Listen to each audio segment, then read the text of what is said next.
caso Federico Mora, que toma un giro, hay que decirlo, escandaloso. Es un tema difícil de plantear porque hay una menor de por medio. Recordemos que Federico Mora era viceministro de Educación y titular del CONES.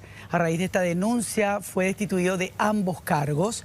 La fiscal Gladys Jiménez pidió el desistimiento de la causa. Eso fue lo que concretamente se supo, alegando que la conducta no se encuadra en un tipo penal. Ante esta decisión, la defensa de la víctima pide al jurado de enjuiciamiento de magistrados que investigue y castigue a esta representante del Ministerio Público. Pero ya está Mateo Ladino para contarnos al respecto. Mateo, adelante. Buenas tardes.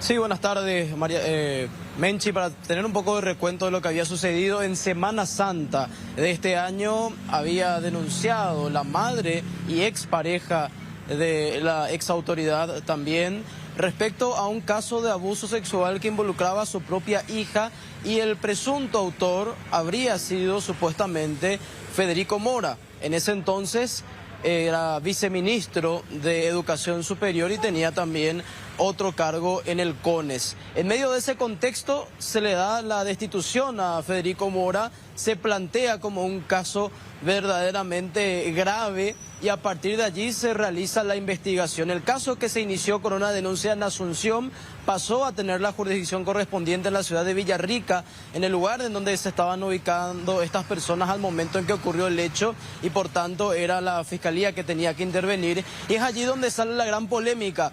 El fiscal del caso, que tomó en primera instancia el caso, había solicitado la declaración de la madre y esto se concretó. Sin embargo, la fiscal que finalmente realizó la investigación en la ciudad de Villarrica ya no convocó a la madre, y eso obviamente generó una preocupación en los abogados que representan a la familia de la víctima.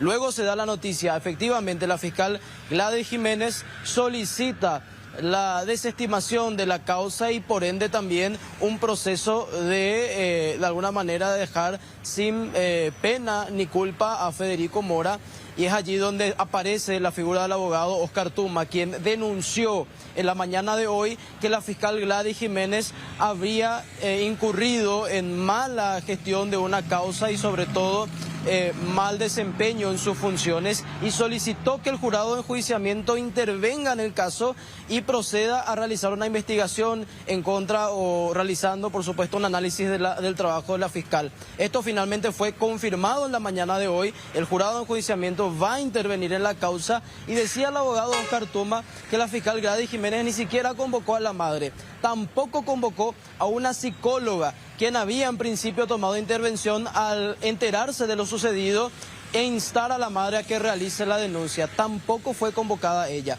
Solamente se contaba con el expediente que había sido derivado desde Asunción con la declaración de la madre, y también la cámara Gesell, la declaración de la menor, que finalmente formó parte de la carpeta fiscal. Pero para el abogado Oscar Tuma esto fue insuficiente. Podemos escuchar lo que decía a continuación. Ella refiere que el hecho existió. O sea, ella refiere que el padre se masturbó en la habitación, que el padre estaba en estado etílico y que en la habitación se encontraba la menor. O sea, a pesar de que ella dice que todo eso existió, para ella no constituye abuso del menor que el padre se haya masturbado frente a su hija. ¿Por qué? Porque ella dice que no fue dirigida hacia la menor. O sea, que yo entiendo que tendría que haber eyaculado sobre el cuerpo de la menor para que constituya hecho punible. Eso es un absurdo de todo punto de vista. Si para eso la fiscal no es un hecho punible de abuso sexual, quiere decir que mucho menos sería para ella el hecho de que yo me desnude frente a un menor. ¿Por qué? Porque me estoy desnudando nomás frente a un menor. No estoy desnudándome contra ella o en intención de generar algo en la menor. O sea, es un absurdo de donde se le mire. La madre, la única vez que fue al Ministerio Público fue cuando hizo la denuncia. La madre no la conoce a la fiscal.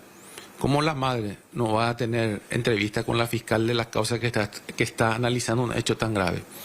La fiscal nunca convocó a la psicóloga de la menor, quien fue la que tuvo conocimiento de la gravedad del hecho, porque la menor, cuando ocurre esto, dentro de su cita con la psicóloga, ahí la psicóloga toma conocimiento, le reúne a la madre y le cuenta lo grave del hecho y le dice que si ella no realiza la denuncia, ella, o sea, la psicóloga iba a realizar la denuncia también en contra de la madre. O sea, y esa persona que tuvo conocimiento no fue convocada. Bueno, también habló el abogado defensor del ex viceministro de Educación, Mateo. ¿Qué dijo? Sí, Menchi, hablaba uno de los representantes del bufete de abogados que defiende a Federico Mora. Hablamos del abogado Álvaro Arias. Él decía y refutaba un poco la versión de Oscar Tuma, diciendo que la madre sí declaró con el fiscal que primero tomó intervención y por ende ya no había necesidad de volver a convocarla para una segunda declaración con la fiscal que posteriormente tomó la causa. También decía que la psicóloga que decía el abogado Oscar Tuma había sido la primera en tomar intervención e instar a la madre a que realice la denuncia. Luego presentó ante una escribanía una versión totalmente opuesta, diciendo que ella jamás había hecho eso y que incluso tampoco había tenido conocimiento del hecho. Algo que forma parte de la carpeta fiscal, decía el abogado Álvaro Arias, y mencionaba que la decisión de una desestimación era lo más correcto, debido a que no se contaban con las pruebas de que Federico Mora habría sido el autor de ese hecho. Podemos compartir a continuación la versión de la defensa. La madre sí declaró, sí fue citada. Ella, como decía, inicialmente el caso estaba en manos del fiscal Alcides Corbalán, que es de Asunción. El fiscal lo primero que hace es citarle a la madre y le convoca y declaran solos. Declara la mujer, la señora, con el fiscal, nadie más. La defensa no tuvo intervención. No es una crítica, es una descripción de los hechos. Y en cuanto a la psicóloga que supuestamente denunció, porque acá hay todo supuesto, no hay una denuncia firmada por ninguna psicóloga, la defensa sí agregó una manifestación de ella rendida ante una persona depositaria de la fe pública que dice exactamente lo contrario. Dice que ella no recomendó hacer la denuncia y de que no es cierto lo que a través de los medios de prensa está manifestando el colega Oscar Tuma.